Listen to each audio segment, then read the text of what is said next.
Saudações arturianas, eu sou Eli de Arturos.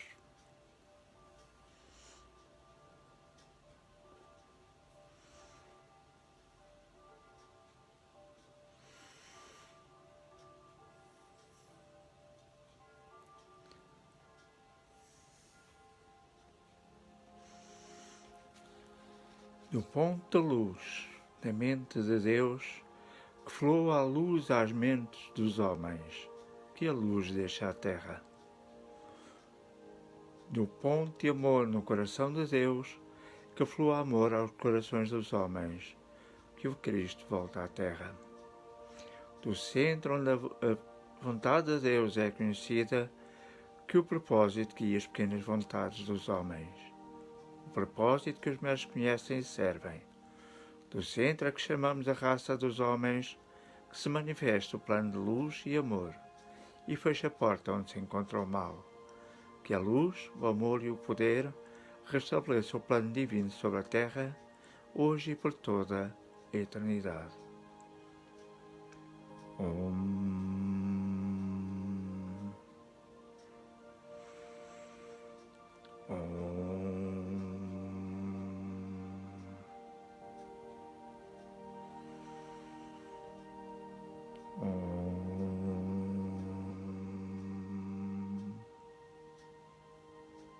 Gratidão, gratidão, gratidão.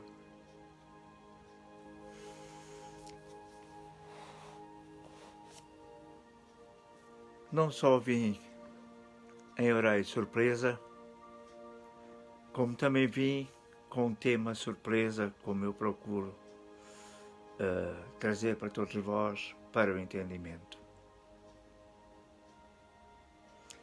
E hoje vou-vos falar em algo que pode vos trazer também o entendimento de vocês mesmos,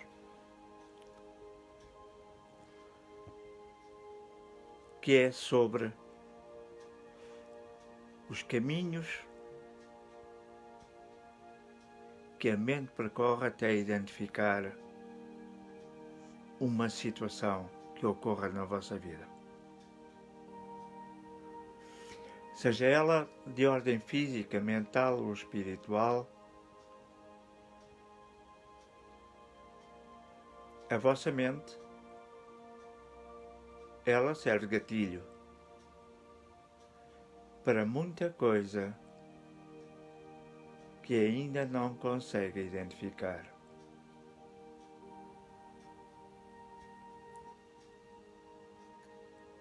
Tal como um conflito.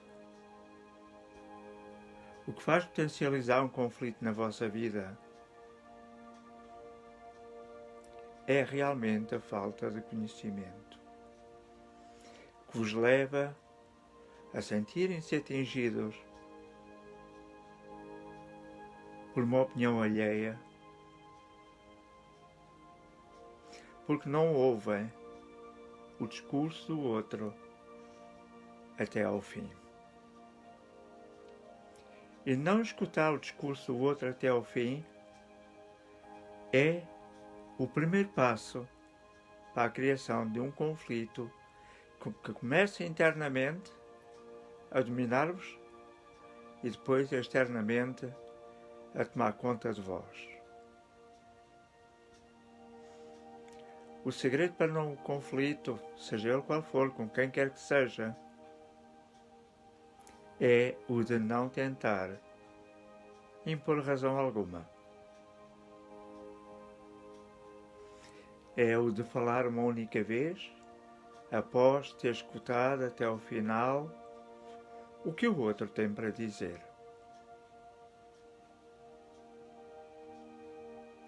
Mas todos nós cometemos o atropelo porque julgamos que estamos completamente certos e que a nossa verdade é mais poderosa que a do outro,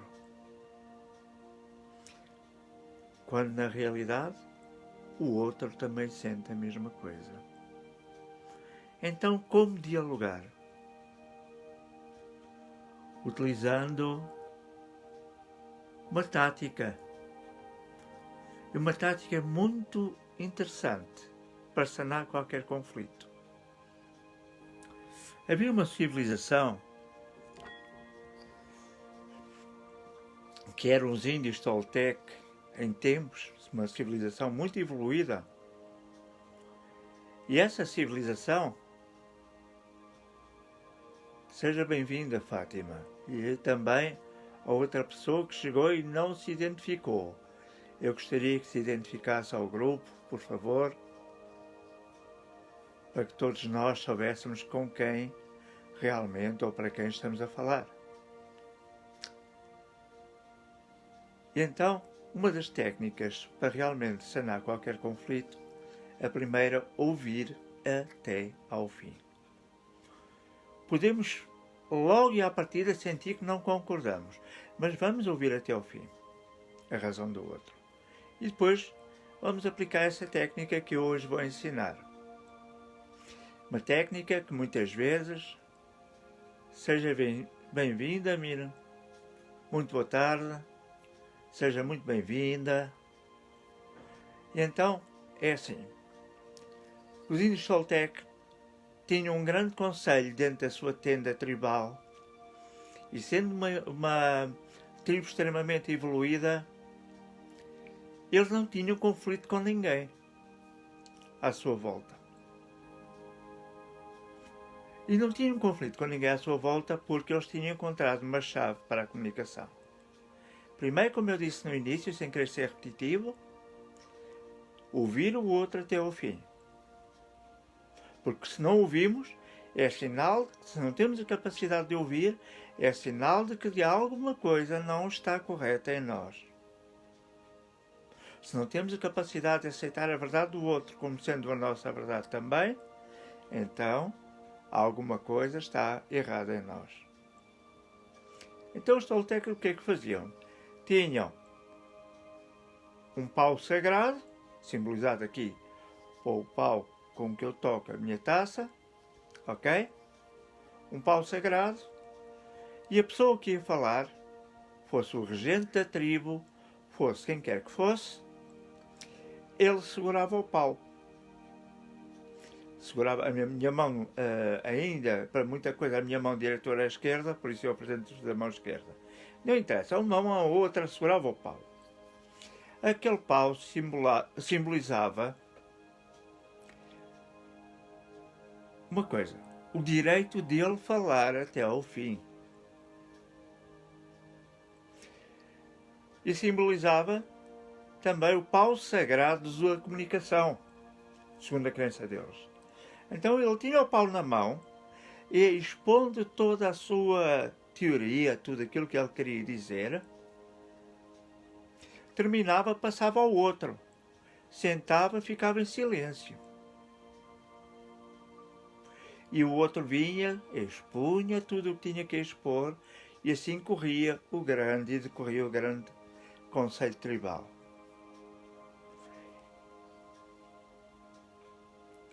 Mas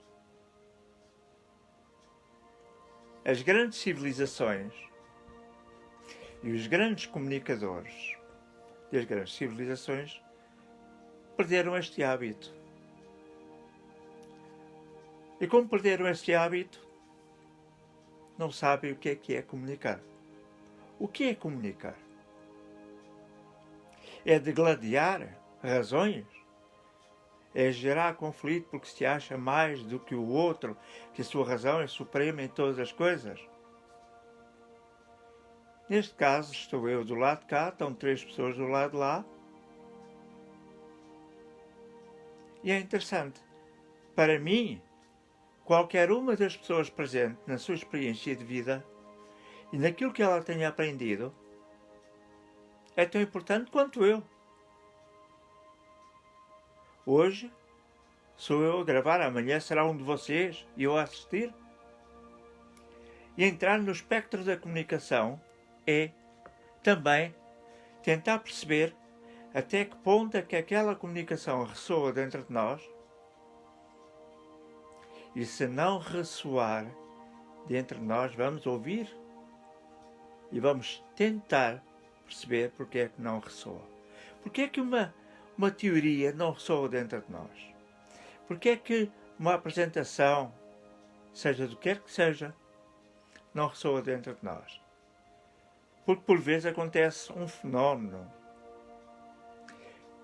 Como nós carregamos muita coisa dentro de nós e da qual não gostamos, muitas vezes é apresentado algo que vai ressoar e vai fazer ressoar nesse plano do qual nós não gostamos, que nem queremos esgravatar para realmente alterar, estamos em lugar de conforto, então aquela situação não nos agrada.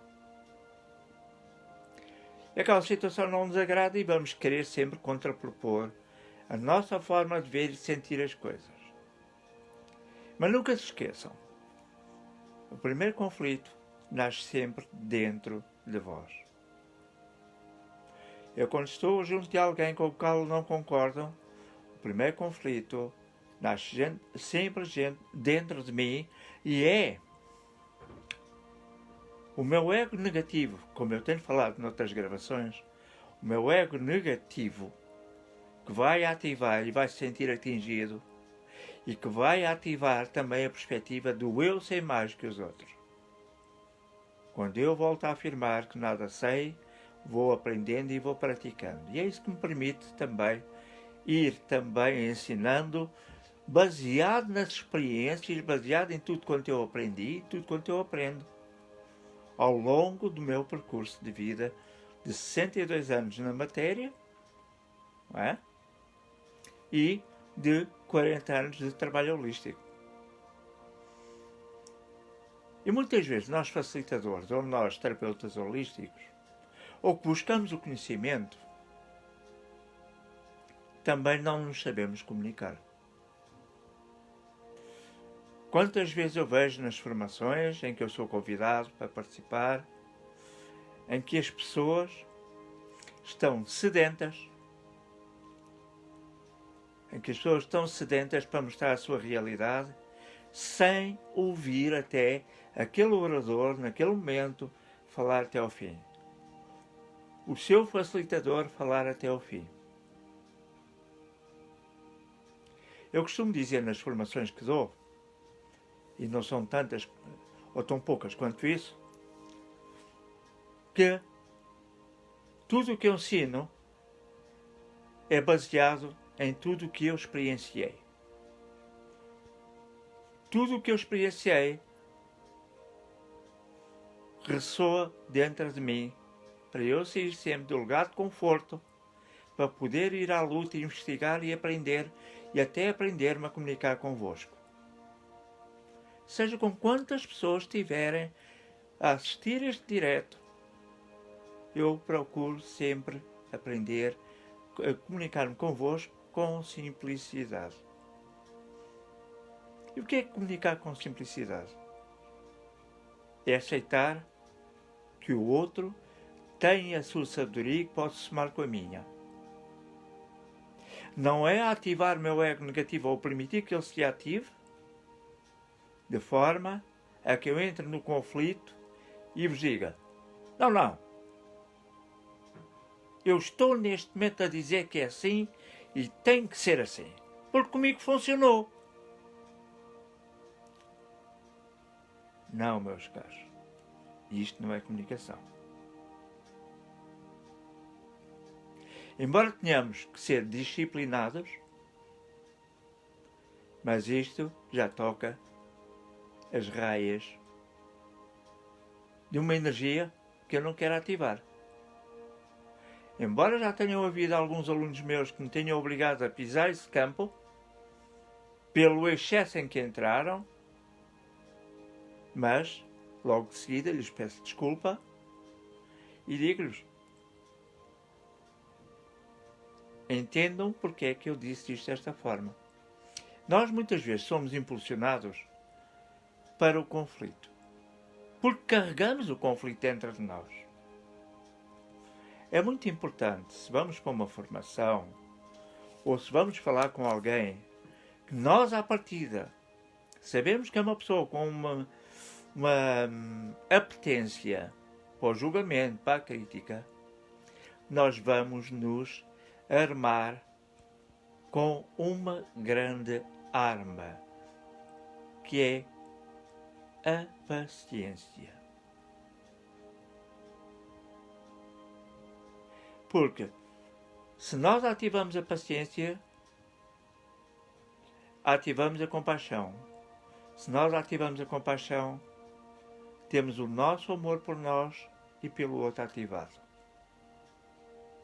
Mas às vezes perguntam-me, mas olhem, mas diga-me uma coisa, mas se aquela pessoa, durante todo o tempo que eu estiver junto dela, estiver a ativar uma energia de agressividade em termos de comunicação para comigo, o que é que eu devo fazer?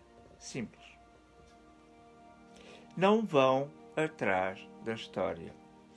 Vocês não sabem, muitas vezes, só sabem metade da história, como eu, e não sabem até que ponto é que aquela pessoa está em demanda com ela própria sem perceber que está.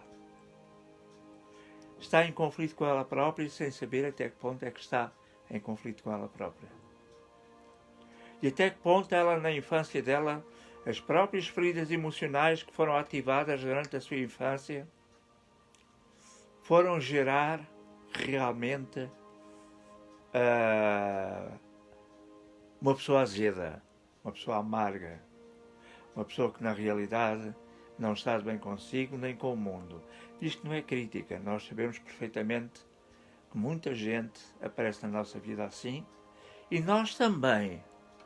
Há momentos da nossa vida em que nós também estamos um pouco amargos, estamos um pouco azedos. Não somos nem deuses, nem deusas, nem super-homens, nem super-mulheres. Temos emoções. E temos que ser verdadeiros com as nossas emoções. Temos que ser verdadeiros com aquilo que estamos a sentir. E se tivermos que mostrar a alguém que estamos numa situação de limite, que saibamos mostrar que estamos no limite sem conflito. Sabem porquê, meus amores?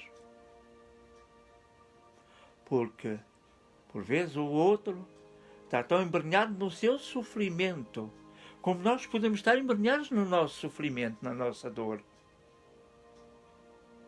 Na nossa vida de corre-corre. Na nossa ação do não ter tempo para nós. Quando devemos ter tempo para nós. Para nos avaliarmos. Para percepcionarmos o quanto precisamos de mudar em nós. Para podermos ajudar alguém na nossa vida. Ninguém ajuda ninguém se não estiver verdadeiramente bem. Quantas vezes me dizem, mas ó professor, mas eu quero ajudar aquela pessoa. E eu pergunto-lhe, e você, como é que está com você? Como é que você está na sua vida? Como é que as suas emoções estão? Como é que o seu complicómetro está? O que é que você traz dentro da sua sacola de dores, de mágoas, de tristeza, que pode ser ativado durante aquele discurso, durante aquela conversa, durante aquela ajuda que você quer dar ao outro? E se há realmente uma porta empática, negativa ou positiva, é sinal de que as vossas emoções foram se conectar com o lado emocional daquela pessoa. E se a empatia negativa ocorre, muitas das vezes é porque vocês estão vendo na outra ou no outro coisas de quais vocês não aceitam em vós. Coisas das quais vocês não curaram. Como eu, que faço esse trabalho todos os dias comigo. Meus amores, eu sempre procuro, antes de vir, antes de fazer a minha preparação, eu faço o meu trabalho comigo. E o meu trabalho comigo passa por isto. De avaliar como é que eu me encontro, como é que eu me sinto e se estou na condição de ajudar o outro. Como eu ontem dizia na gravação anterior, eu digo sempre isto. Se não estou na condição, eu vou ser honesto com a pessoa. Não vou deixar que o meu ego fale mais alto e me diga, sacrifica-te, vai, ajuda, porque... E na realidade não o conseguimos fazer. Pensamos que o conseguimos fazer. Mas é a ação do nosso cérebro reptiliano, que funciona por automatismos, e até gosta de parecer e aparecer, e gosta de dizer, faz, sacrifica-te, vai para além do que é o teu limite, para que sejas aceito. Para que o outro te diga, ai, és tão boa pessoa, é tão bom aquilo que estás a fazer por mim. E o nosso ego negativo se sente enaltecido, a nossa vaidade vem toda ao de cima.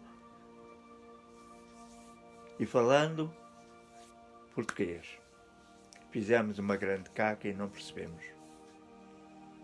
E onde é que fizemos a caca? Só pelo facto de não termos sido honestos connosco, já a fizemos. Quem não conhece o meu trabalho é capaz de ficar um bocadinho chocado por eu usar este tipo de linguagem. Mas não esqueçam o seguinte. Estar na espiritualidade não invalida que nós não sejamos humanos e que não tomemos consciência daquilo que estamos a fazer connosco.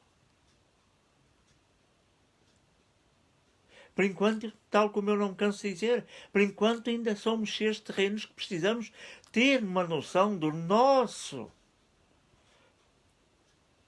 coeficiente de verdade interna para podermos passar aos outros.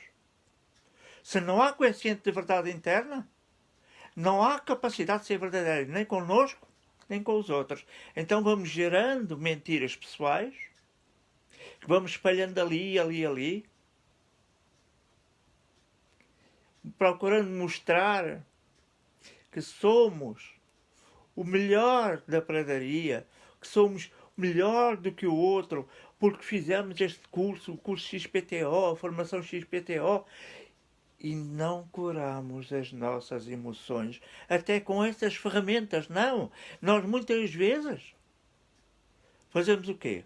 Fazemos formações. O ser humano atua neste sentido.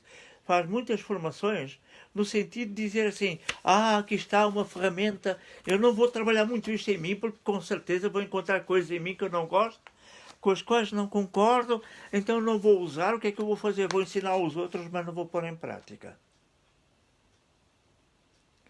Quando na realidade, qualquer curso que eu faça, qualquer formação, eu sou mais do que vocês, falho tanto quanto vocês, não tenho dúvidas nenhumas. Eu não sou um guru, eu não sou o supra-sumo da barbatana, como eu costumo dizer, me perdoem a linguagem. Eu sou uma pessoa, um aprendiz das leis divinas, que procura pôr em prática, eu procuro partilhar o conhecimento como responsabilidade que me foi colocada nas mãos. Não por nenhum processo mistificatório. Não. E eu aceitei esta missão. Eu aceitei este caminho. Mas não por vos mostrar que sou mais do que vocês. É uma questão de oportunidade. Se calhar tive a oportunidade de passar por coisas na vida que me permitiram entrar mais cedo neste tipo de situações, de aprendizados, para curar as minhas emoções mais profundas. Para ativar em mim a minha verdade interna e dizer sim quando é sim e não quando é não. Sem ter o medo de ser rejeitado. Uau! Outro dos gatilhos para uma má comunicação. O medo de ser não aceito, de ser rejeitado, de ser abandonado por ter ideias diferentes. E se tem ideias diferentes, as vossas ideias diferentes podem somar com as minhas ideias. Olá, Orlando, muito boa tarde, estou a ouvir, sim, sejam todos bem-vindos. Gratidão, gratidão, gratidão. Hoje o tema da palestra, assim digamos, é a comunicação.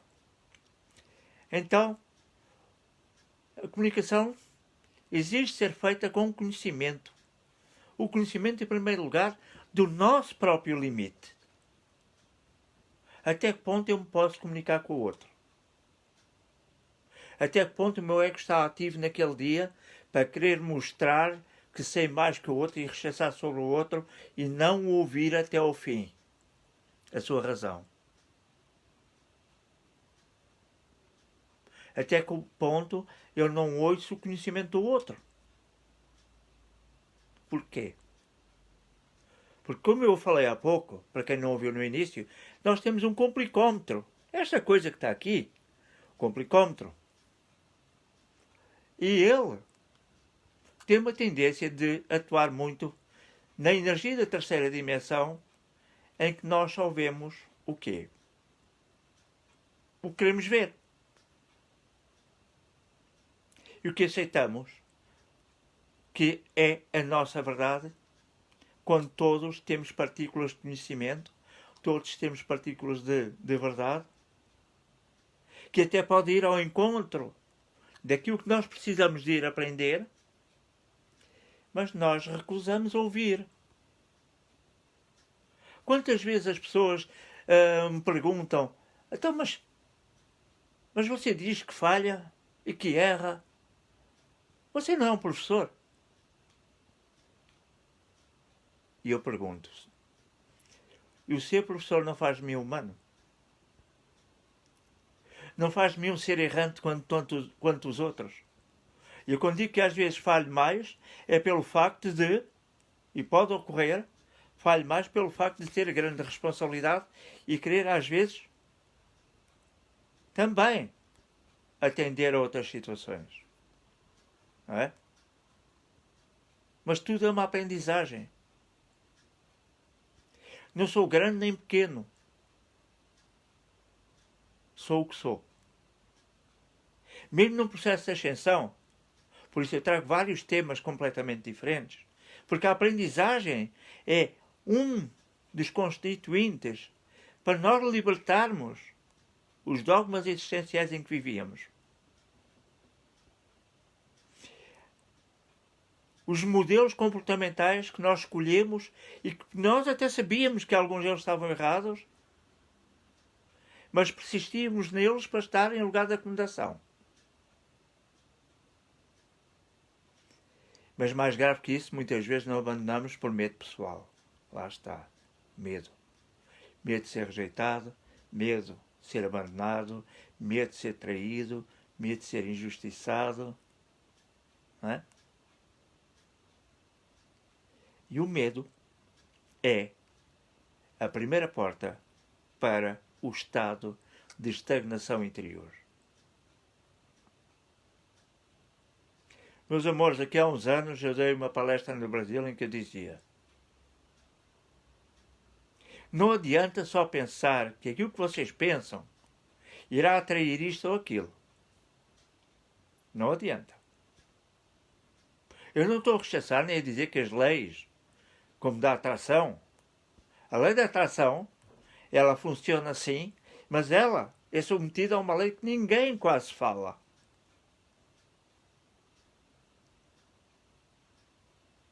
A lei do merecimento. E o que é isto, a lei do merecimento? Onde é que ela está? Repare uma coisa.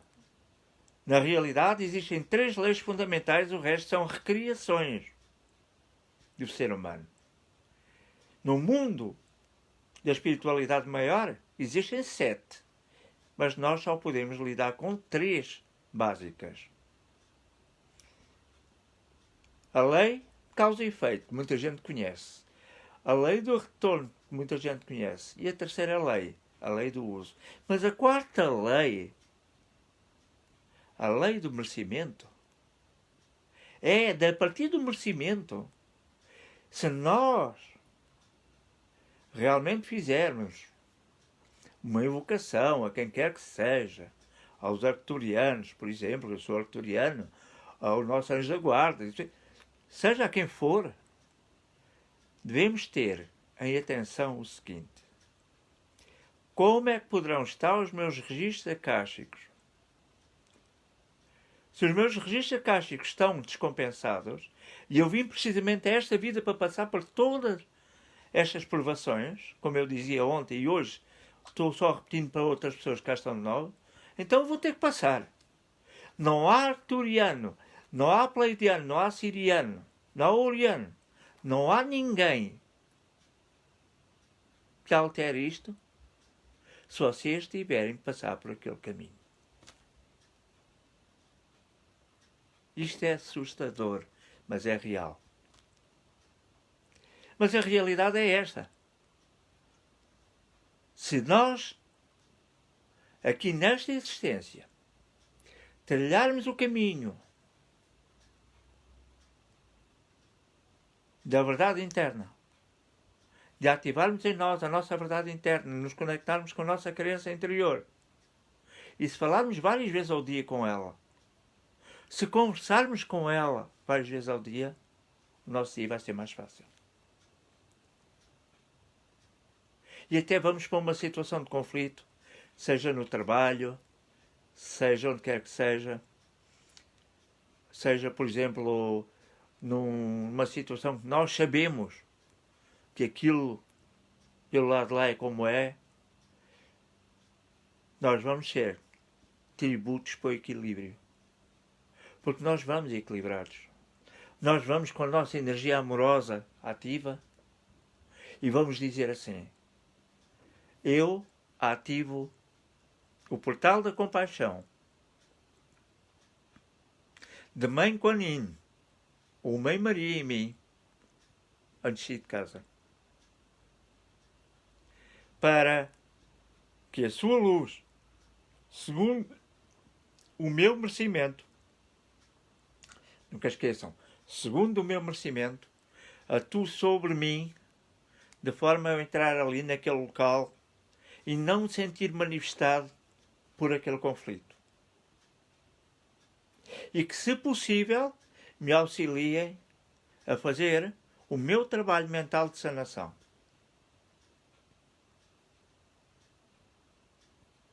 Já aconteceu entrar numa reunião, para quem não conhece, eu fui chefe de uma empresa de segurança, entrar numa reunião que só faltava era realmente aquele povo morderem-se uns aos outros. Eu cheguei lá, ouvi todas as partes, sem tomar partido de nada, e depois disse assim: pronto. E quando faço este gesto, houve um ato de magia. Porque a minha energia pessoal, eu estou-vos a passar esta técnica para o vosso dia-a-dia, se quiserem experimentar. Experimentem, experienciem. Não acreditem em tudo quanto eu digo, mas experienciem.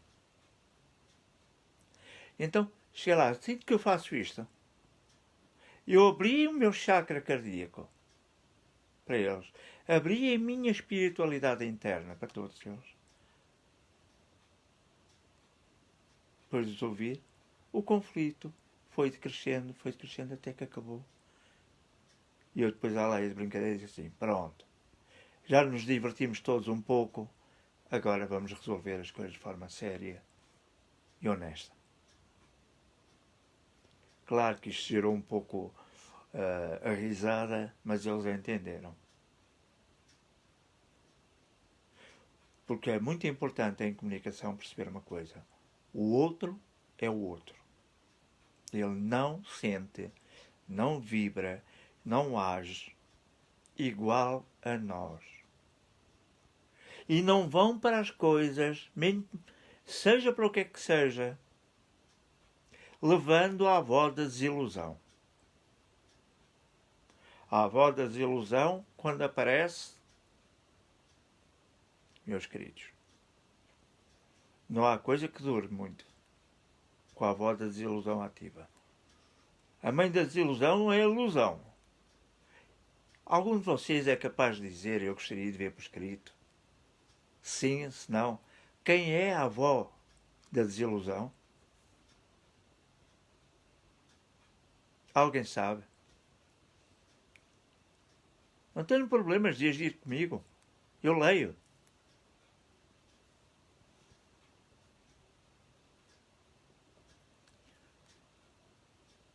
Vamos lá, quem é que tem a coragem de responder por escrito?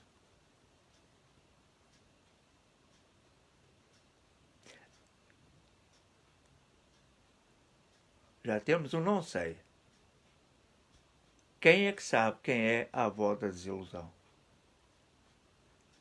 A avó da desilusão é uma energia que nós ativamos todos os dias.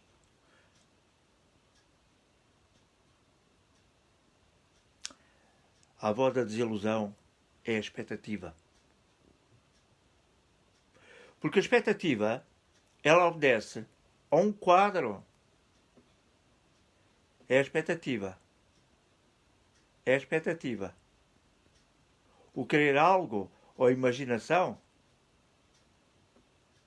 não é isso, não. É a mesma expectativa. Eu crio uma imagem. Estão a entender?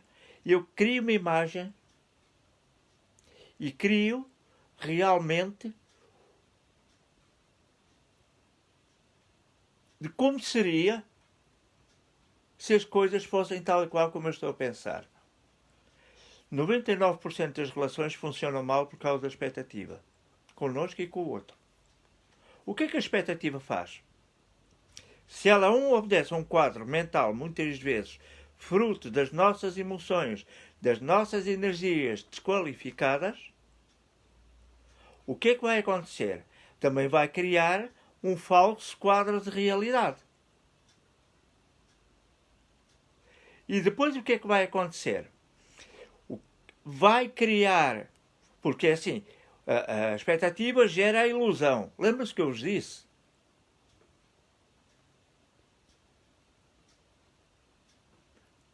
Não, na expectativa não está o querer alguma coisa.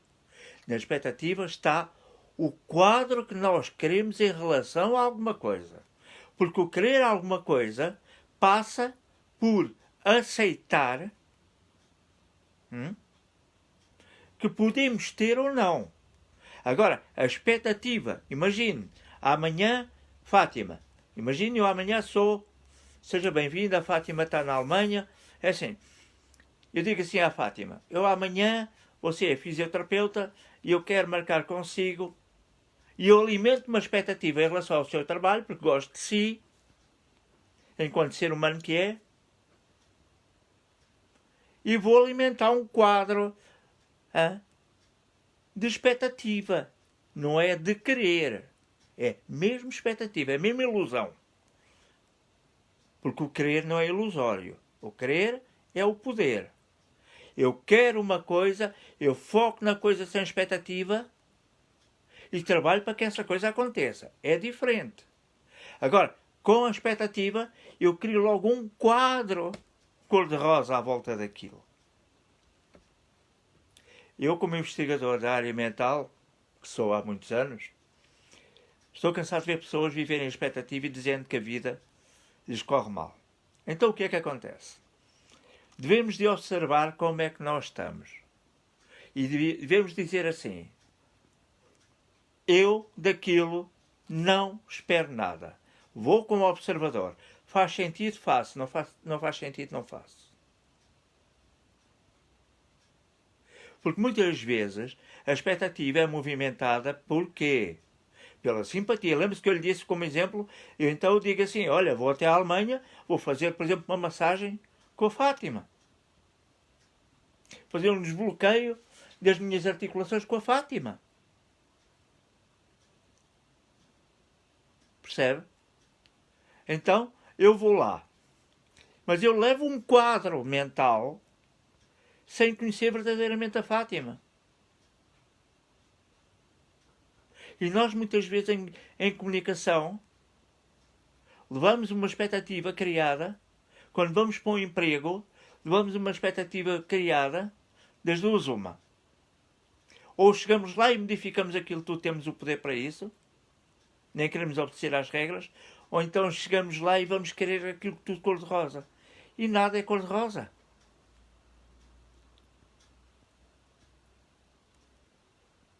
Meus queridos. Então, não criar situações que possam gerar desilusão. Nós não podemos dizer que num relacionamento é o outro que nos desilude. Não. Eu vou-vos dizer, meus queridos, meus amores, eu disse ontem e digo aqui, abertamente, sou casado, da minha mulher não espero nada, da minha filha não espero nada. Quando eu digo isto, eu estou a não permitir que o meu complicómetro crie, fruto das minhas experiências passadas, que algumas foram até dolorosas, que graças a Deus estão tratadas e resolvidas, não é? Graças ao meu trabalho, mas para que ele não crie nenhum modelo comportamental, modelo de domínio, ou um modelo de subjugação, ou um modelo de subserviência, ou um modelo de dependência, ou um modelo de masoquismo. Se eu não espero nada, então, como observador, eu vou conduzindo a minha relação aos poucos. E aqui é que reside o amor, porque o amor reside na liberdade que damos ao outro. Para ele ser quem é, para ele escolher ser quem é. E se ele errar por qualquer coisa, estarmos lá e amparar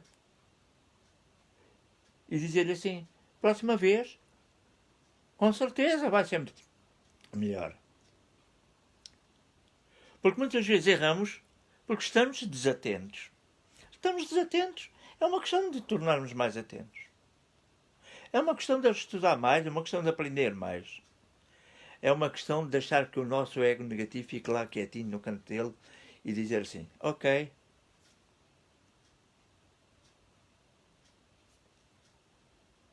Então, não deixar que a avó da desilusão atue na nossa vida. Sermos mais observadores de nós mesmos, observarmos o outro e entender que ele também tem a sua própria experiência, a sua forma de estar na vida, também lhe traz valores a serem respeitados, ainda que sejam valores com os quais não concordemos, esses valores devem ser respeitados. Porque se aquilo funciona para ele, muito bem. Pode não funcionar para mim. Mas muito bem, mas eu vou aceitar isso. Agora, se ele chega junto de mim e diz assim, olha, eu faço isto desta forma.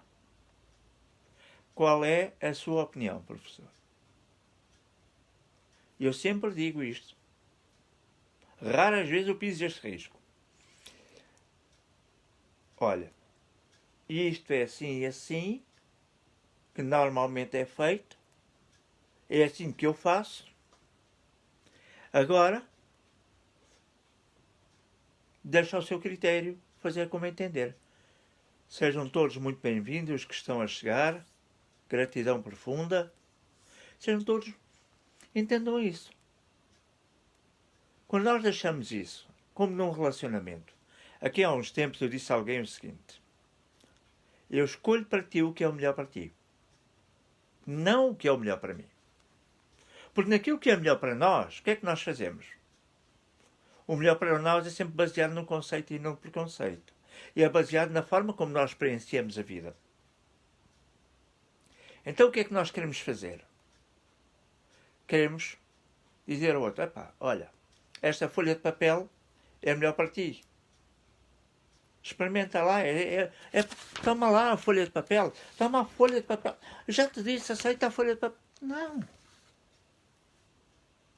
O que devemos dizer é assim, eu acho que esta folha de papel é o indicado para ti. Eu acho, já que me pedes a opinião. Agora, utilizar ou não, usar esta ou não, é contigo. E quando nos relacionamentos nós temos a capacidade de dizer ao outro, escolhe o que é melhor para ti, e se o melhor para ti, num relacionamento em que não está muito bem, se tivermos a capacidade amorosa de dizer isso, e dizermos ao outro isso, e ter a capacidade de dizer até, como eu já disse, e se o melhor para ti é nós nos separarmos e continuarmos a ser amigos, ainda que em caminhos diferentes, tudo muito bem. Isto é comunicação amorosa. Não é prepotência. Não é zanga, não é briga. E não é desilusão. Porque aqui é que está. Não devemos recriar nem criar situações de moldagem do outro à nossa personalidade. Não. As relações são feitas de cedência de ambas as partes. E ninguém está a medir quem cede mais ou menos. Cada um tem o seu tempo. As relações de comunicação de verdade, também cada um tem o seu tempo para atingir a verdade. Até a sua verdade interna.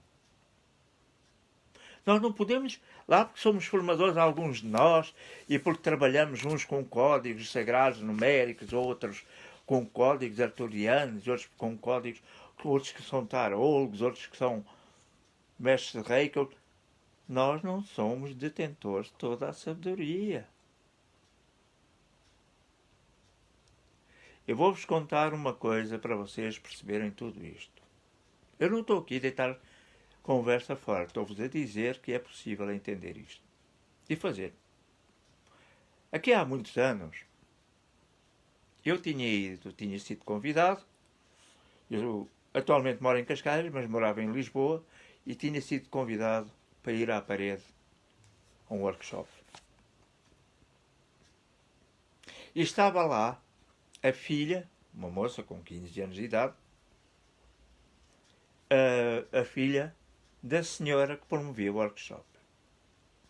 E que tinha algum conhecimento, e que tinha algum e muito conhecimento, até lhe digo já.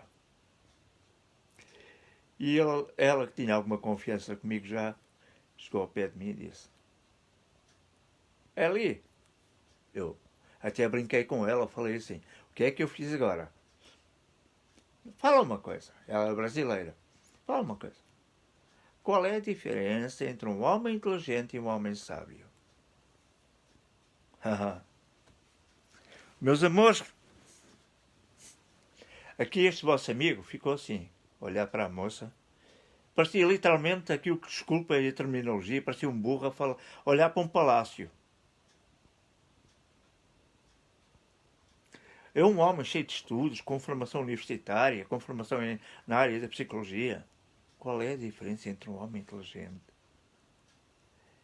E a mocinha, lá com 15 anos, conseguiu-me pegar de madeira. É que eu fiquei assim a olhar para ela.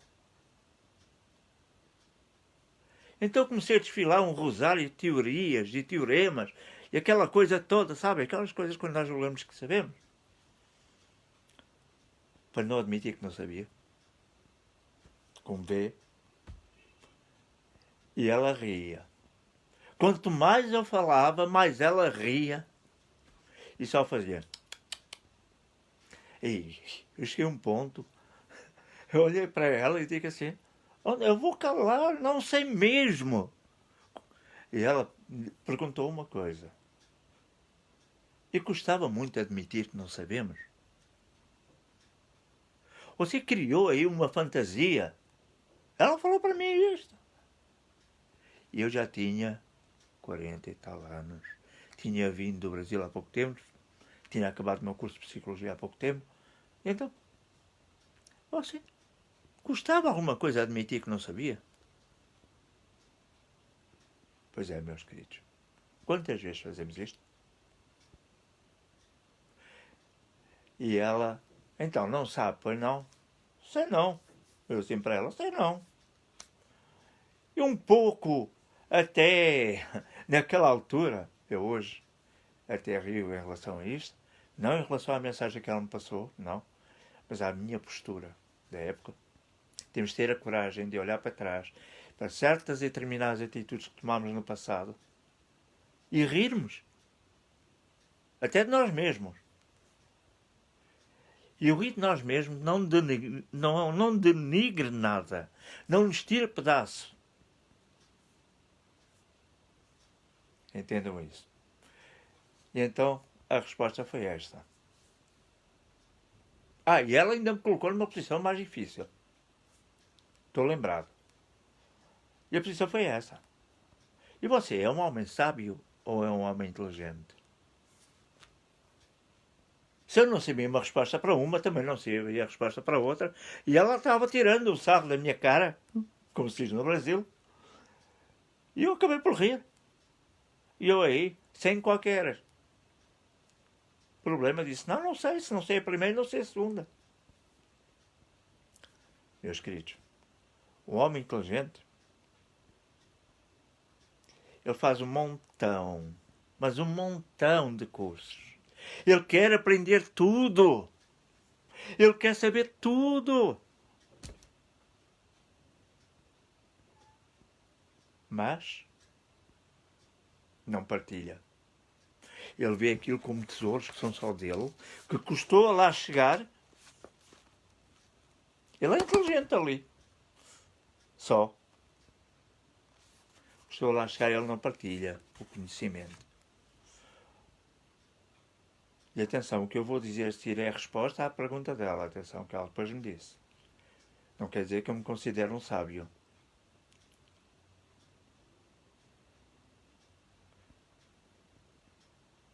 Sim, Mina. Gratidão pela sua presença. Foi muito bom tê-la aqui pelo tempo que pôde. Eu irei gravar outras com outros temas. Tá bom? Será sempre bem-vinda. Muito obrigado. E então, a resposta é: eu não sou sábio. Mas o sábio, ele aprende e partilha. Aqui está a diferença. O homem inteligente armazena o conhecimento. O sábio armazena o conhecimento e doa o conhecimento. Partilha o conhecimento. Partilha as suas experiências pessoais. Porque aquilo que é uma resposta da sua experiência pessoal pode servir para o outro como uma resposta para uma vida completamente diferente.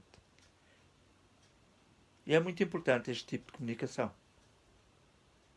Seja para 2 pessoas, para 3, para 7, para 10, para 20, eu não fico nem minimamente preocupado com isso. É para quem tiver que ser. É para aqueles que tiverem a vontade de ouvir e de ver. Então, neste tema sobre comunicação, temos que perceber como é que realmente nós estamos connosco, até na área da nossa comunicação, com o nosso eu. Logo aí vamos ver como comunicamos com os outros.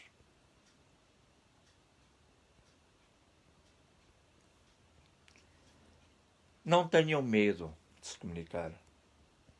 Não tenham medo de mostrar as vossas fragilidades. Porque as vossas fragilidades, aquilo que para vocês é uma fragilidade com uma resposta encontrada para realmente a resolver, é um ato de humanidade e um ato de honestidade.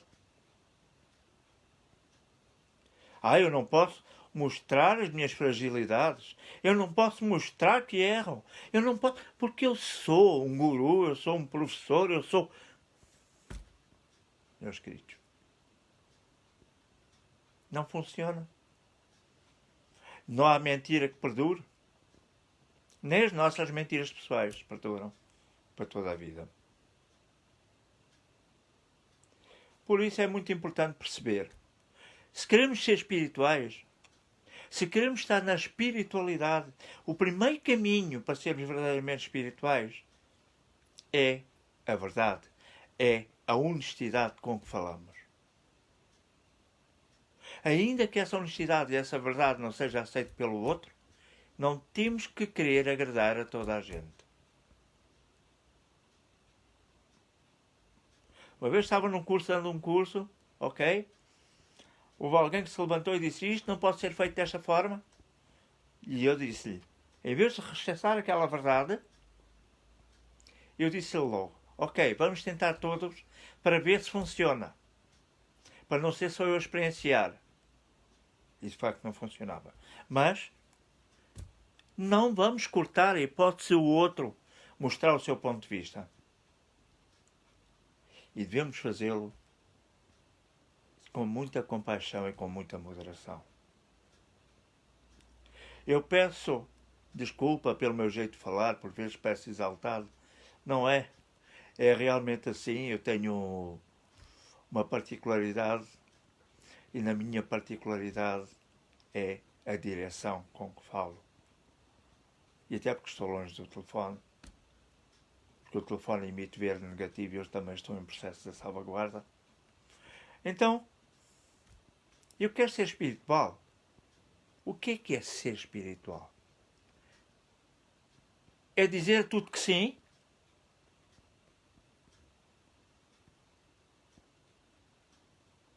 Ou saber dizer não até para disciplinar o outro? O que é que acham? O não é tão negativo quanto as pessoas pensam. O não tem duas vertentes. O não para disciplinar e o não como um ato de prepotência. E quando é que nós disciplinamos um outro quando dizemos não? Imaginem, eu telefonava aí para a casa do... pode ser. Não sei o número de telefone dele, mas imaginemos casa do Helder, está a ver-nos. E então dizia, telefonava aí às 2 da manhã, 3 da manhã.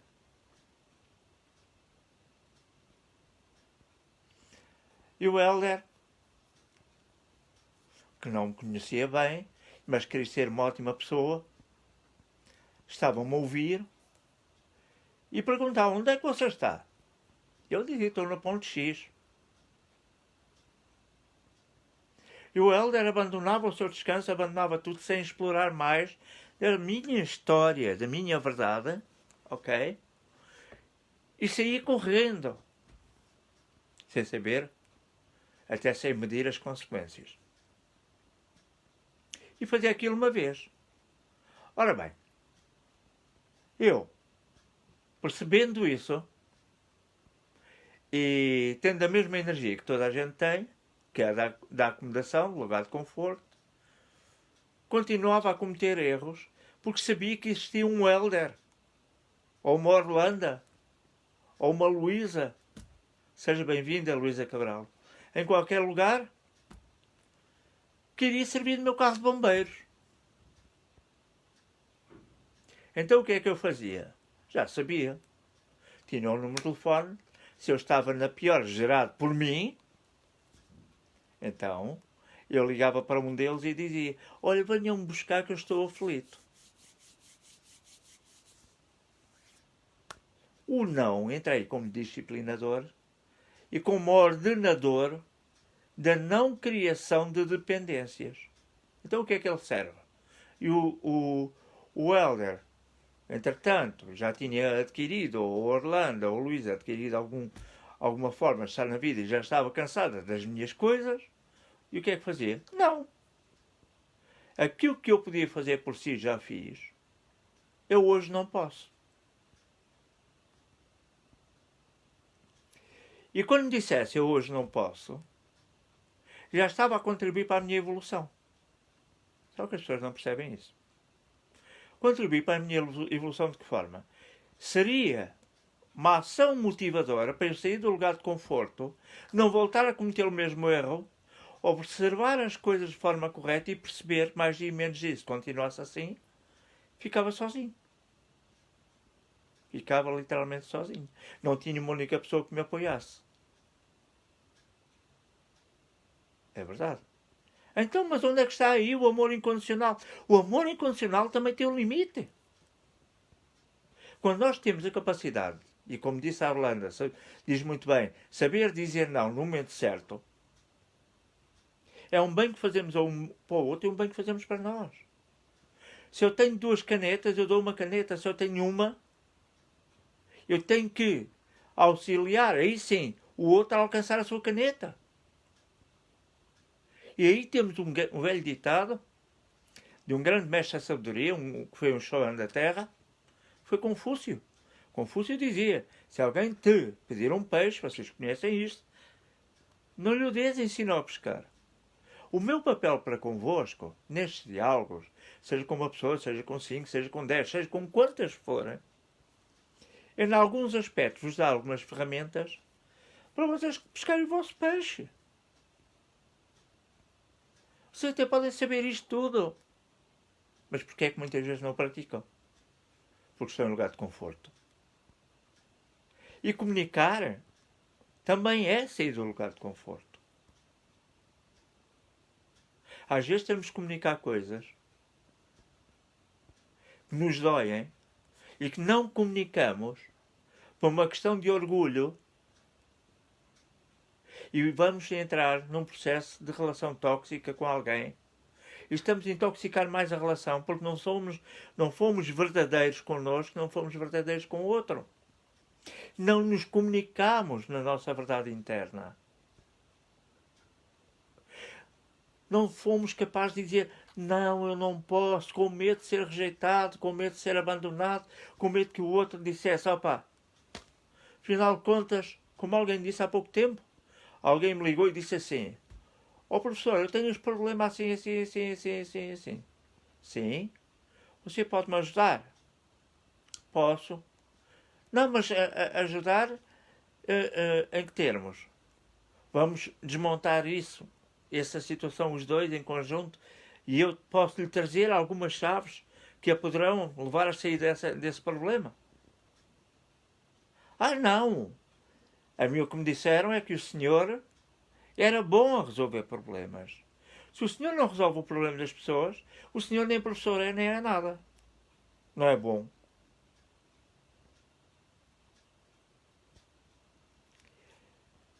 E eu, com muito amor para aquela senhora, disse-lhe, ok, a opinião é sua. Teve direito a ela. Agora, se eu deixasse que o meu ego negativo fosse ativado, eu iria cair na malha dela e até queria ser uma ótima pessoa, não queria ficar mal na fotografia, porque, coitado, o que é que a senhora pode pensar de mim? E ia fazer tudo quanto ela queria. E do jeito que ela queria até. E depois? Ela acomodava-se, desaprendia de fazer,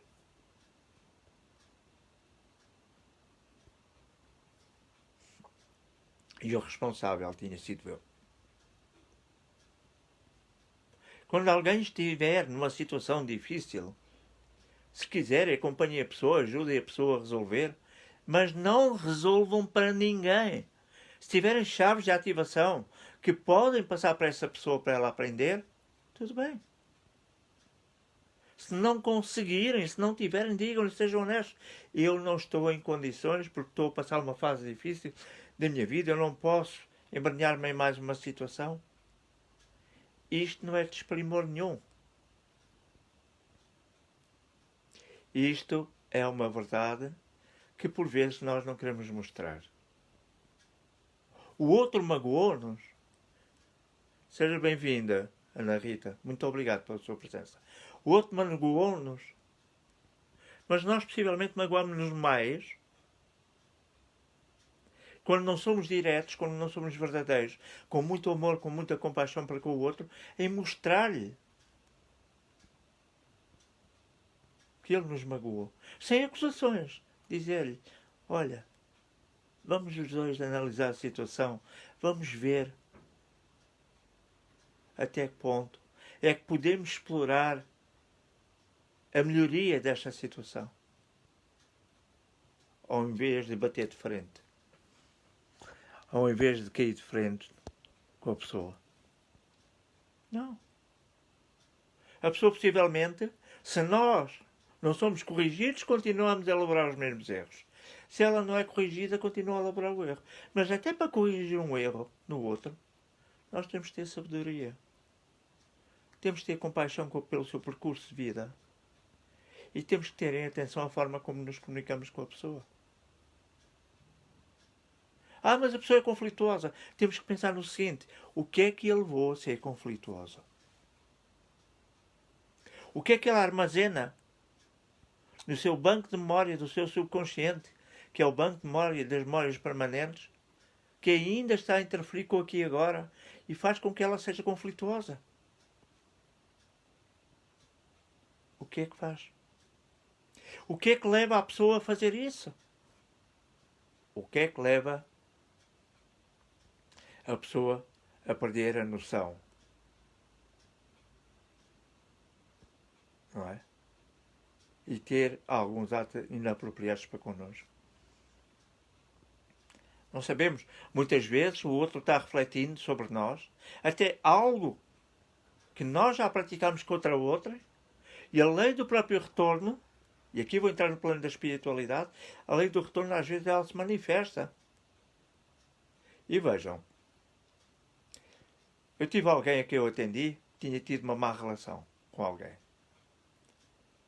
E libertou-se da relação. Mas caiu no erro de entrar numa outra relação, sem fazer o luto emocional. O que é que aconteceu? A outra pessoa que veio a seguir, que até também trazia um quadro muito parecido com o dela, levou com os telhaços todos.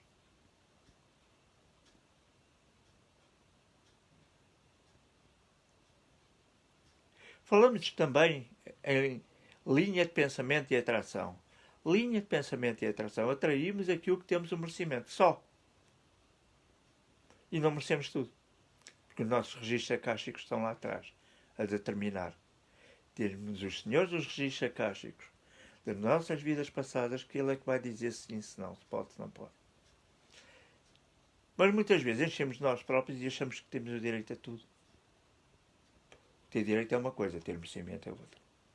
Então, quando vocês estiverem nas vossas famílias com alguém e querem mostrar até algo, seja dentro da espiritualidade, seja uma verdade em que vocês acreditam profundamente, que funciona em vós, ok?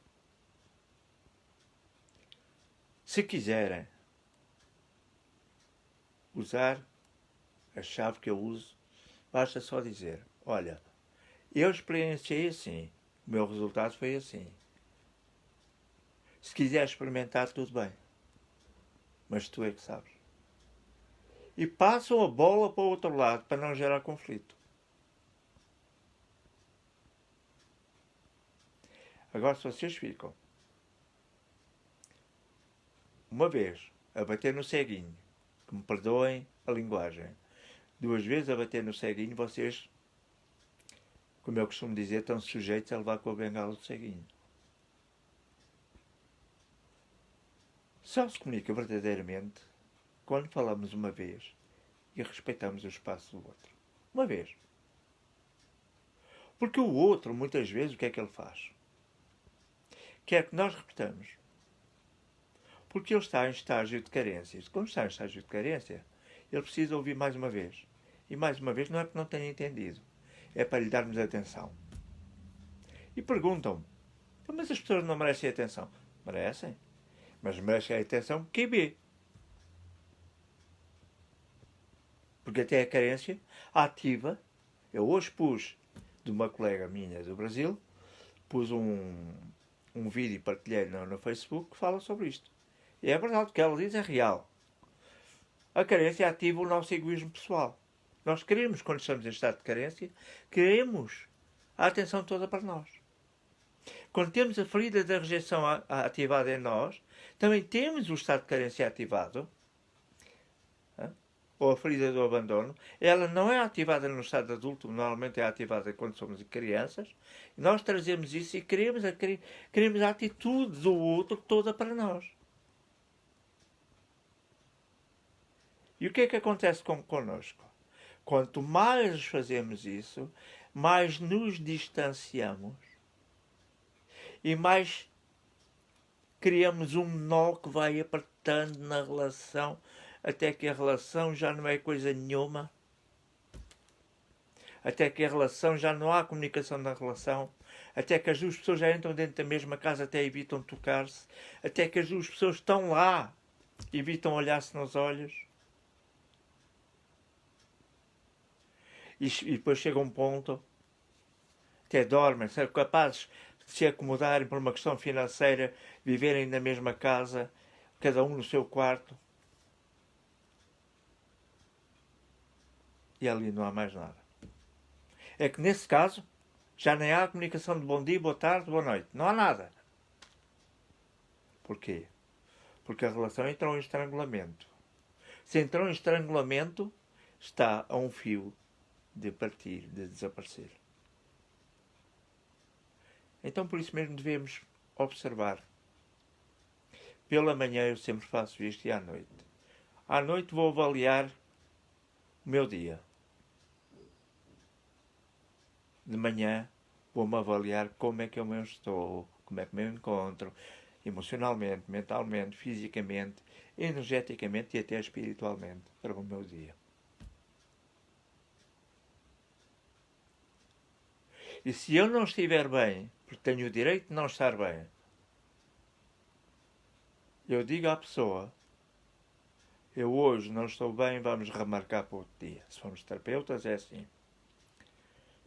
Alguém me liga, eu digo, eu hoje não estou bem, conversamos lá. Mas é hoje que eu preciso de si. Porque quem pede, pede sempre. Não esqueçam isto. E então, é hoje que eu preciso de si. E eu, sendo honesto comigo, o que é que eu vou dizer? Só para hoje eu serei honesto comigo também. Se eu não estou em condições, também não estou em condições de ouvir. Porquê é que eu tenho que ir para lá do meu limite e sacrificar-me se não estou a ser verdadeiro nem com o outro nem comigo? E o outro vai esperar de mim uma resposta? Ou uma chave de ativação que naquele momento eu não estou com capacidade de lhe dar?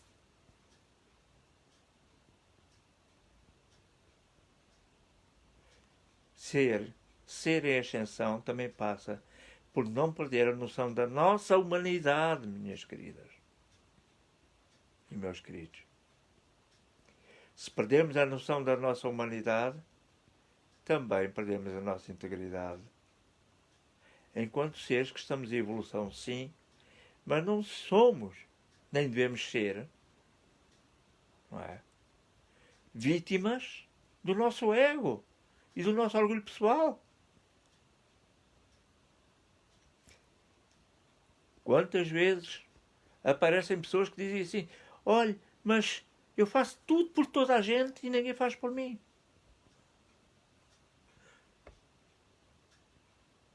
Só que ela esquece, ela não faz tudo por toda a gente. Porque se tivesse feito tudo por toda a gente, isto pode parecer um chavão, ela tinha feito primeiro por ela e depois pelos outros. Esta, quanto a mim, mas vocês têm o direito de pensar como quiserem. Têm o direito de não concordar comigo. Têm o direito de não aceitar aquilo que eu estou a dizer. É convosco. Mas a realidade que eu vivo há muitos anos, que me levou a sair do modelo comportamental de subserviência em que eu vivia, é esta. Como é que eu estou? Como é que eu me sinto? E há 3 perguntas sagradas. Eu posso fazer? Pergunta ao meu eu. Posso fazer? Tenho capacidade para isso? Pergunta de novo. A pessoa tem merecimento? Pergunta de novo. E a minha alma sabe. O meu ego não sabe. Mas a minha alma sabe. Minha alma reconhece a minha verdade interior e consegue reconhecer a outra verdade. Mesmo se eu a conhecer toda. Agora, se nós formos baseados no nosso orgulho de sermos o melhor da pradaria, como eu costumo dizer, e sermos o maior mestre, o maior guru, o maior professor, maior que todos os outros, e avançamos, até nos vamos comunicar de forma atabalhoada. Até vamos chegar ao fim e dizer assim, epá, mas porquê que eu fui nisto? Agora ela está mal, mal eu estou. Ainda estou pior. Porque se eu não estou bem, o meu quadro mental negativo vai se conectar com o quadro mental negativo do outro. O meu quadro emocional negativo vai se conectar, estabelecer uma ponte com o quadro emocional negativo no outro. De ontem eu dizia aqui, na outra gravação, para quem não viu, eu disse, e volto a dizer, se alguém me pede para fazer reiki e eu não estou em condições, eu não faço. Ah, mas a energia faz tudo. Pois faz. Mas o meu complicómetro está ativo. E o meu complicómetro é o único que pode interferir com a canalização energética. Então o que é que ele faz? Se ele não está bem, visto que a energia passa primeiro por mim, e depois é que eu canalizo, então em vez de dar aquilo que é da referência, isto para quem não sabe, nós para que fiquemos revitalizados numa situação, aliás, numa terapia de Reiki, ficamos com 20% da energia, dos 100%, e 80% é para o paciente. Mas se não estamos bem, a energia vai ficar acumulada em maior número em nós, pode ir até aos 50%, e o restante é do paciente. E o paciente, por vezes, às vezes precisa de mais. Por isso é que ele nos procura. Então também não estamos a ser verdadeiros. E se tivermos antagonismo com aquela pessoa, tivermos antagonismo. Se sentirmos que não é momento, porque temos alguma memória dentro de nós ativada em relação à pessoa, e nós ainda não conseguimos perdoar, ainda não conseguimos resolver, podem ter a certeza, vocês até podem chegar lá e fazer o reiki. Mas a vossa mente vai estar nisto. Quando é que isto acaba? Quando é que isto acaba? Quando é que isto acaba? Quando é que isto acaba? E vocês perdem o foco. E o terapeuta também tem que estar focado no paciente. Ou então estão a olhar só para o relógio à espera que aquela hora acabe.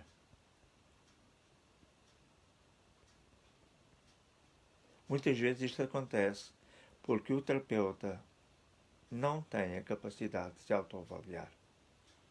Porque julga que, eu depois venho para casa ou vou para casa resolvo isto. Eu vou ganhar umas coroas. Para não perder o cliente. E depois o que é que muitas vezes acontece? Tal como nós, o cliente também tem a sua sensibilidade. E a um dado ponto, ainda que intuitivamente ele percebe que nós estivemos ali, mas não queríamos estar ali. É como não nos comunicarmos com a outra parte, com a nossa contraparte, e se não quisermos ir, e dizer, não, hoje eu não vou, eu hoje vou ficar fazendo as minhas coisas, fazendo o que preciso fazer. Hoje não estou com disposição. Isto não é comunicação de verdadeira. E a outra parte, se vos amar profundamente e se vos aceitar tal qual como vocês são, vai dizer assim, ok. E vai embora sem ressentimentos. Agora, se estiverem em estado de dependência, ou vocês ou a outra parte, tanto um como o outro geram um conflito. E deixam de se comunicar, como eu dizia há pouco. Hoje o tema poderia, por isso é que eu disse que era um tema surpresa, pode não atrair muita gente, porque muita gente tem medo de avançar neste campo. Isto é entrar dentro de nós. É avaliar também a nossa personalidade, a nossa ação interna e perceber o que é que devemos mudar ou não em nós. Ter a coragem de nos observarmos e percebermos o que é que precisa, o que é que eu hoje preciso para mim. O que é que eu hoje posso fazer por mim? E ainda mais uma chave muito importante de comunicação. O homem ou a mulher, pela manhã, deve dizer à mulher, não é perguntar-lhe como é que está. Não. O que é que eu posso fazer para melhorar o teu dia? Muito simples. O que é que eu posso fazer para melhorar o teu dia? Se eu estiver em condições para isso. Ok? Porque quando nós fazemos isto, nós estamos a ter a coragem de pôr de parte naquele momento e olharmos para o outro e percebermos que podemos ser útil ao outro sem subserviência.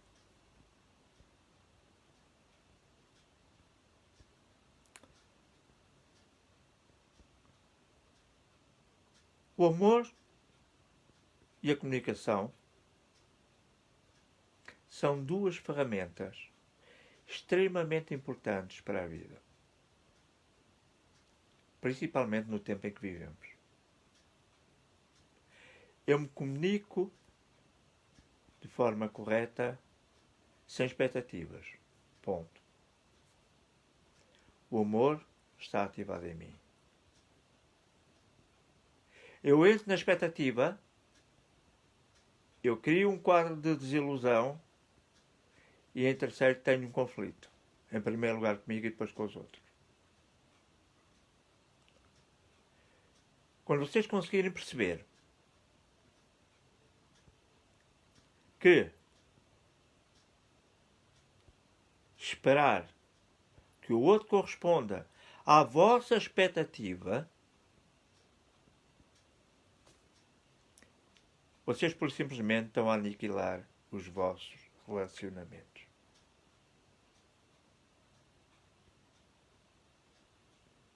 Porque começam a recriar na vossa mente a realidade do cavaleiro andante ou a realidade da princesa.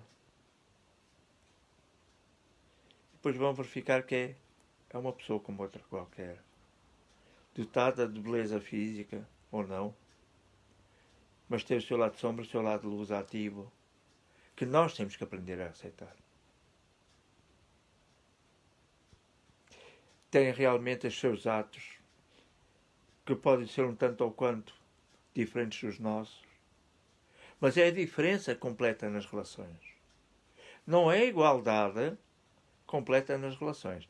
Existe uma frase que diz que alma gêmea é o meu complemento. Não, senhor. Primeiro, não existem almas gêmeas.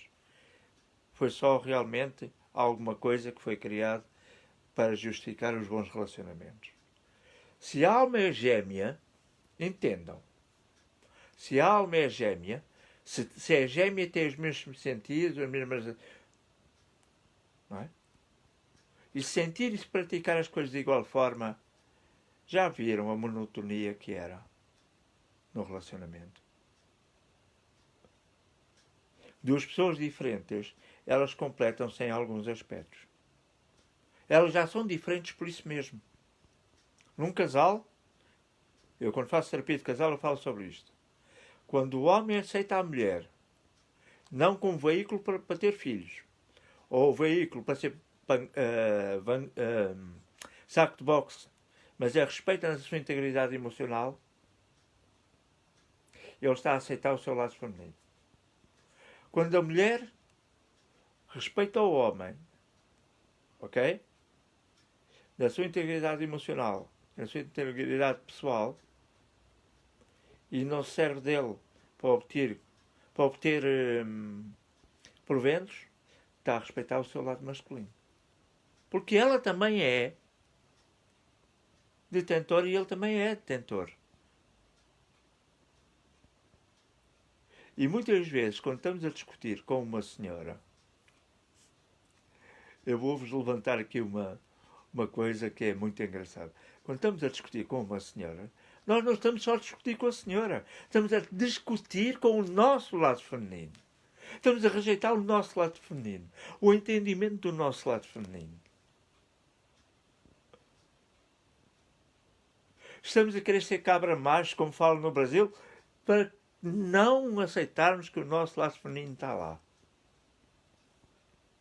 Ele está lá. Não é? Se eu vou agir de forma errada contra a senhora, eu estou a ativar a rejeição da minha feminilidade. Porque não estou a aceitar que tenho, não é? E que ela tem que ser respeitada. Assim como a mulher em relação ao homem.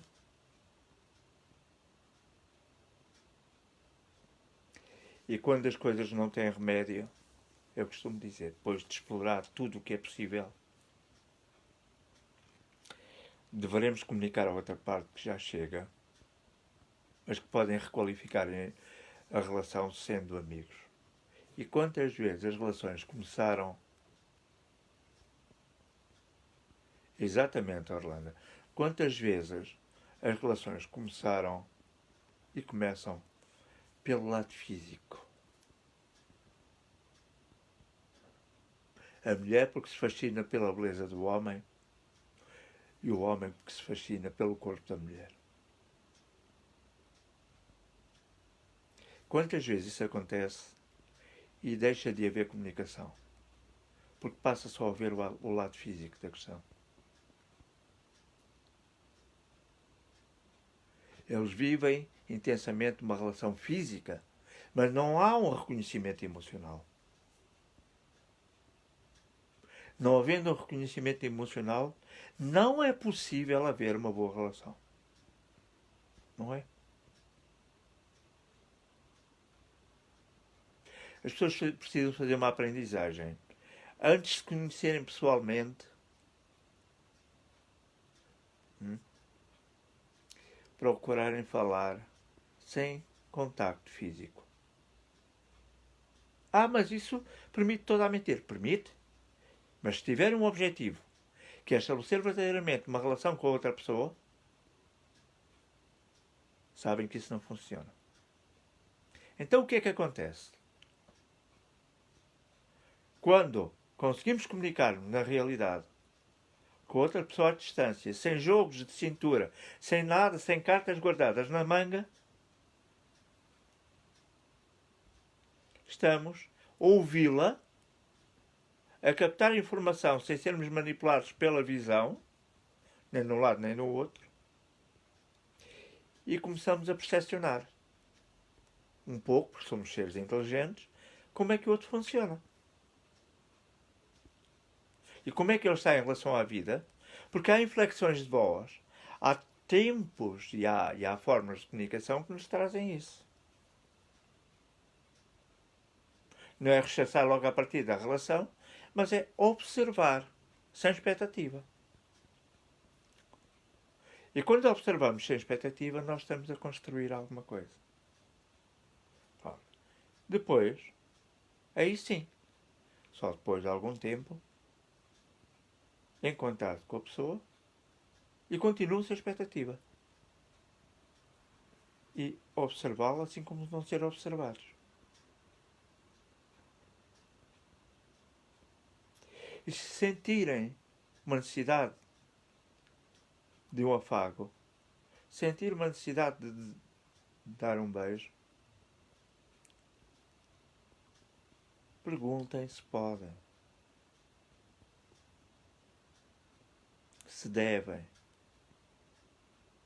Perguntem à outra parte se acha que sim.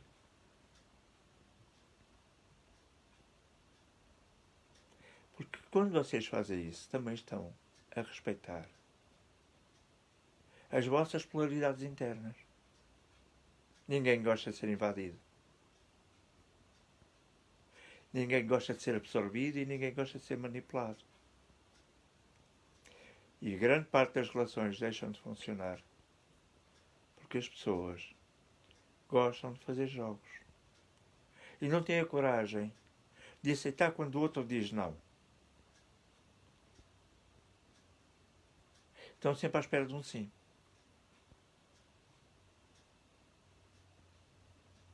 O sim e o não, eles existem precisamente para equilibrar. Eu estou bem, faço. Não estou bem, não faço. Eu tenho vontade? Sim. Eu não tenho vontade. Desculpa, mas hoje não. Com muito amor que eu tenho por ti, mas não. Isto não é rejeição. Rejeitar é dizer ao outro: eu não te quero mais na minha vida, desaparece uma vez por todas. Isto é rejeitar. Também não é abandono.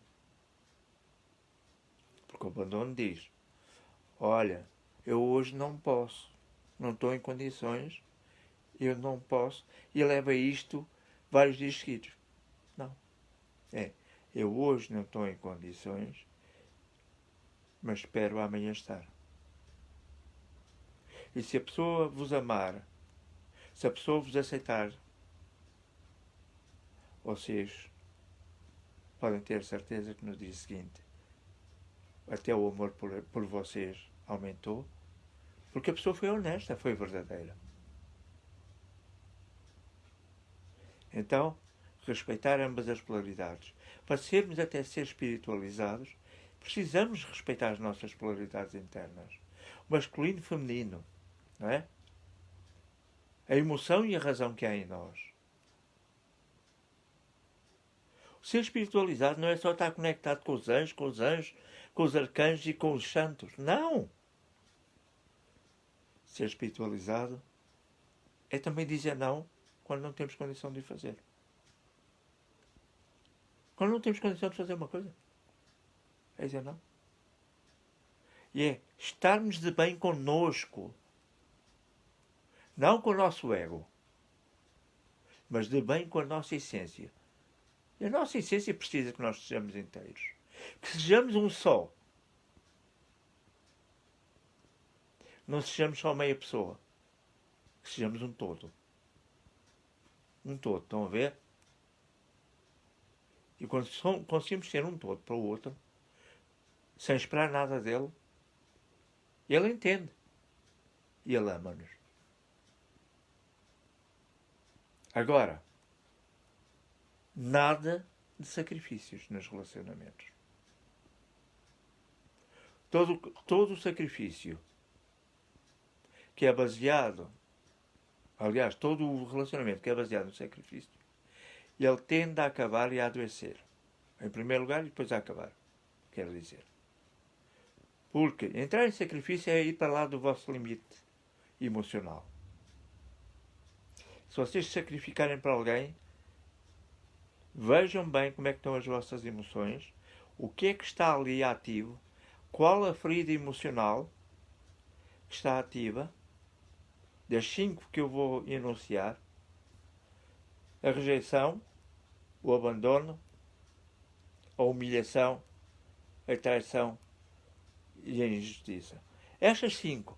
E muita gente me diz, mas professor, mas eu sofro de todas. Umas desencadeiam as outras. Mas há uma que é sempre primordial. Foi essa a primeira ferida que foi ativada em vós quando eram crianças. Em breve irei dar, para quem não sabe, no dia 27 um workshop, aqui em Portugal via Zoom, em que eu vou também abordar este tema, as 5 feridas emocionais e os 5 ciclos primários da existência humana. Estes 5 ciclos primários são as ferramentas para nós irmos gravatar até nosso processo de gestação. Para tentarmos entender que durante o processo de gestação há fatores até de não comunicação. Fator de não comunicação. Querem ver o exemplo? O pai que não se comunica com a mãe. Mas, naquele momento, teve uma ação física. E ele continua a não se comunicar. O que é que acontece? Na estrutura, não havendo comunicação, da estrutura da ADN emocional daquele feto, já vou levantar a ponta do véu, aquele feto vem como uma pessoa reservada, como um ser que vem reservado. Não vamos só olhar para o karma, vamos também olhar para aquilo que é o aqui e agora. Então ele vem como um ser reservado, não é? E um ser reservado que não sabe lidar com as suas emoções. Uma pessoa que esconde, uma pessoa que guarda, ela é comandada pelos seus medos pessoais. Isto num relacionamento, falando. Os seus medos pessoais, e está, como eu digo, de pé atrás em relação ao outro. Então não vai falar sobre o seu passado. quando inseta a relação, não vai falar sobre o seu passado, não vai comunicar factos do seu passado. Porque tem medo que a pessoa, outra, utilize aquilo contra ela. Então aquele feto já vem estigmatizado emocionalmente. Então muitas das vezes nós vimos estigmatizados desde o processo da gestação.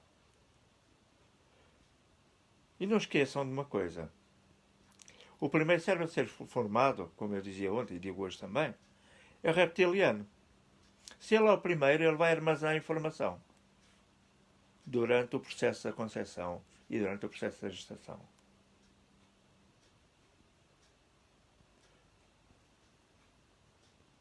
Muitas vezes me perguntam, mas porquê é que o meu bebê se mexe muito, é muito hiperativo?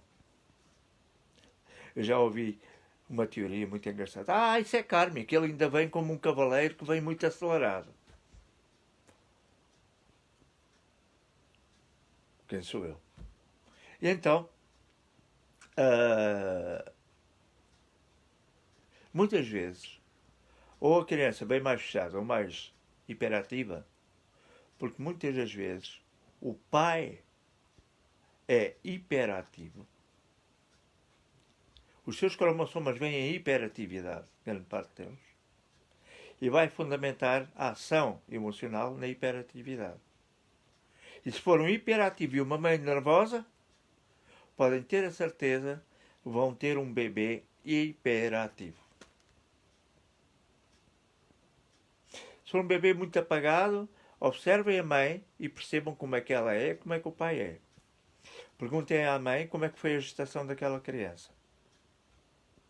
Se for uma gestação apagada, uma gestação em que o pai não dá grande atenção à mãe e a mãe sofre em silêncio, é isto que eu chamo uma relação apagada, aquele bebê já vem em sofrimento. Então, eu vou falar sobre tudo isto no workshop e vou falar depois nos círculos. Esse é o primeiro ciclo existencial. Depois vou falar nos outros 4, não é? Mas esses 9 meses são cruciais, em que é ativada a energia de quem? Do pai, da mãe, enquanto família periférica, e é ativada também a energia dos avós paternos. E por que não os maternos? Porque os avós paternos são aqueles que estão diretamente ligados ao pai, ao gerador, não é? O pai é o gerador. Não é? É ele o transportador do sêmen, não é? Que irá dar lugar ao processo reencarnatório daquela matéria física que é aquela criança. Então, muitas vezes, acontece que aquela criança já vem condicionada da barriga da mãe. E digo-vos mais. A pessoa diz assim, é autista de nascença. Já começam a entender? Só é autista de nascença, não é? Criou um mundo particular, criou uma dinâmica que só lhe pertence a ele e que ele quer proteger com todas as formas que conhece, porque ele, dentro da barriga da mãe, ele passou já por muita violência. Também vou tocar no workshop nestas ações. Se há conflito, por isso diz que o homem deve falar muito calmamente, muito internamente, junto à barriga da mãe. Porquê? Porque a placenta, e são muitas senhoras presentes, a placenta ela é composta por líquido. Tem um líquido amniótico, vocês sabem, e ele é composto por íons, neutrões e prótons. Então faz um diapasão. Cria um diapasão. Este diapasão é um amplificador energético. Também. E que vai, para além de ser um transportador do alimento, também é um amplificador energético que vai defletir para aquele feto toda a energia envolvente. Da mãe, do pai, dos avós e de todo o meio ambiente. Então ela já está a colher informação do meio ambiente. Daí que muitas vezes acontece que vemos nascimentos compulsivos, aquilo que chamam os prematuros, que nem completaram os seus ciclos. Porquê é que eles não completaram os seus ciclos? Cada ciclo tem 3 meses, daí o ser 9 meses, em média. Completados os 3 ciclos do ADN emocional, 3 ciclos do ADN mental e 3 ciclos do ADN físico, e essa trilogia, não é? É que depois, na sua soma, dão aquela visão que nós vemos. Vemos normalmente bidimensional, mas ele tem lá um outro que não se percebe que é só energético, mas que está lá, que é o emocional. Ok? Aquilo que vocês veem na matriz composta, não estou a falar das partículas de ADN, ok? Estou a falar na matriz composta, na espiral de ADN, vocês só veem 2 a rodar, não é? Mas delas são 3, porque o emocional não se vê, está lá. Ok? E ela também foi composta. Então o que é que acontece?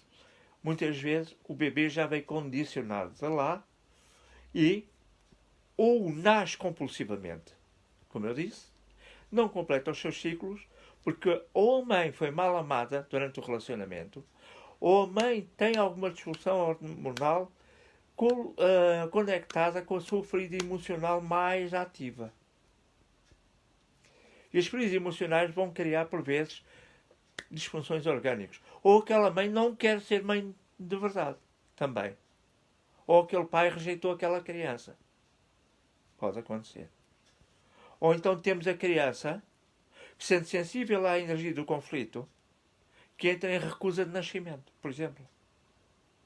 O que é que ela faz? Está quase para nascer, ok, e muda de posição. Normalmente só nasce através de cesariana, porque ele senta-se. Não é? Eu até costumo dizer, às vezes na brincadeira, olha, só lhe falta a pandeireta para começar a cantar, não é? Daqui ninguém me tira, daqui ninguém me leva. E é isso mesmo. Então temos 2 processos de nascimento, por vezes são ditados pela energia emocional que aquela criança, aquele feto recebeu na barriga da mãe. Estes aspectos e outros irão ser falados no workshop. Por isso, meus queridos, comunicar agora com os outros é fundamental. Saber comunicar. Saber comunicar com as nossas crianças. Até saber comunicar com os nossos filhos já adultos. É extremamente importante. Saber comunicar também com as pessoas que estiveram na nossa vida e que nós julgamos que o ciclo está fechado. Às vezes não. Porque a razão é que muitas vezes num relacionamento ele acaba e volta de novo a acontecer. Com a mesma pessoa. Porquê é que ele volta? Porque algo não está terminado e porque muitas vezes se volta em conflito é sinal porque aquele relacionamento acabou em conflito. E todo o relacionamento que acaba em conflito, por isso é que se diz, embora as pessoas não acreditem muito nisso, mas se pararem para pensar, por isso é que se diz vulgarmente que o passado nos persegue. Aquilo que deixámos na linha do tempo por resolver, muita gente diz assim, vamos deixar o passado lá para trás, vamos olhar em frente, seguir em frente. Essa teoria é uma teoria antiga. Se não curamos o que está lá atrás, aquilo que vier à frente não vai ser a melhor coisa. Porque mais dia menos dia, o mundo vai nos cair em cima. E muitas vezes não curamos o que está lá atrás por uma questão de acomodação pessoal. Não queremos. Dói, não vamos mexer. Entendem isto? Pronto. Então, se quiserem saber mais sobre estes temas e outros, por hoje ficamos aqui. Eu agradeço a vossa presença. A Ana Canelas, eu agradeço. Vai ficar a Alice. Pronto. A Alice aqui presente. Seja bem-vinda, a Alice estava aí toqueia, não disse nada e apareceu agora. A Alice diz uma coisa muito interessante. O meu filho sentou-se a partir dos 3 meses e ficou sentado até ao nascimento de cesariana. Estão a perceber? Alguma coisa ele passou ali, algum reflexo emocional ele colheu, por isso é que seria interessante, e eu vou falar sobre isto, no workshop, para quem quiser assistir, alguma coisa ele colheu ali como emoção que o fez tomar uma decisão. Tomou uma decisão porque ele já tem integridade emocional. Claro que muita gente me acha louco nestas teorias, mas é uma realidade que ocorre. Tá bom? Alguma questão a quererem pôr, coloquem-me agora a questão aqui, por escrito, terei todo o prazer em responder.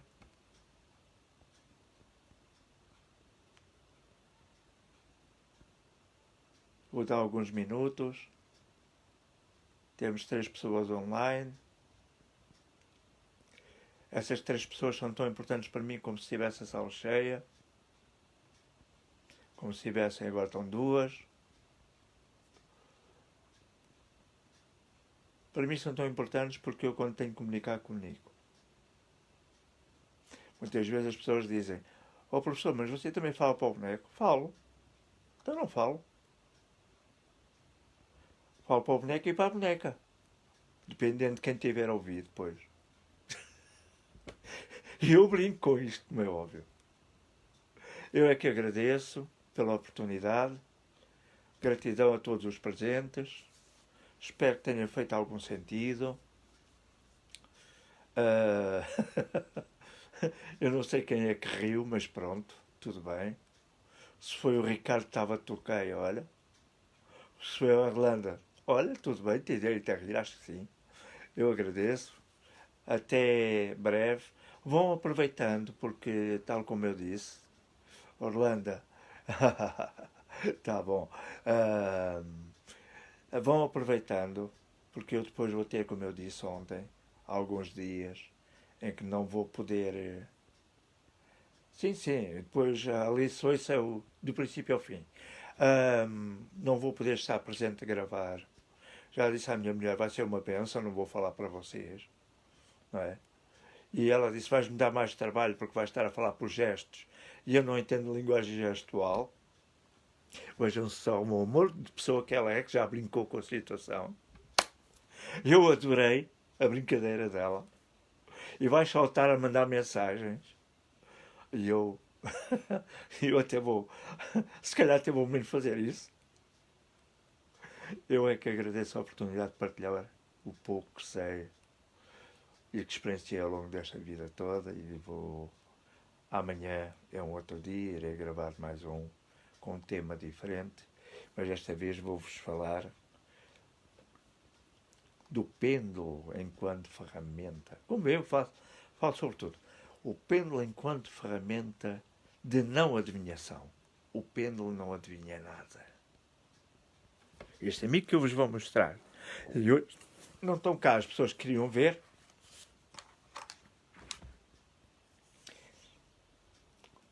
Este amigo não adivinha nada. Não. Ele não adivinha nada. O que acontece é que o operador recebe a informação através de ondas de forma, através do sexto chakra, canaliza para o cérebro descodifica, emite microimpulsos,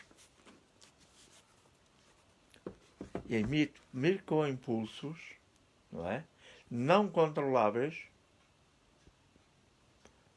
para a mão do operador. Ok? E são esses microimpulsos que são a tradução daquela energia, da informação. Então o pêndulo não adivinha nada. Eu falo como radiestesista técnico, formado pelo IPRAD e pela Escola Internacional de Radiestesia, em que nós temos um trabalho muito sério de desmistificar até a própria radiestesia. Primeiro irei falar sobre radiestesia, aliás, sobre o pêndulo e a sua ação, e depois também irei falar sobre as famosas mesas psiónicas, que muita gente chama de mesa radiónica. Ok? Gratidão, gratidão, gratidão e até breve. Muito obrigado por tudo, sim? Até breve. Obrigado a todos.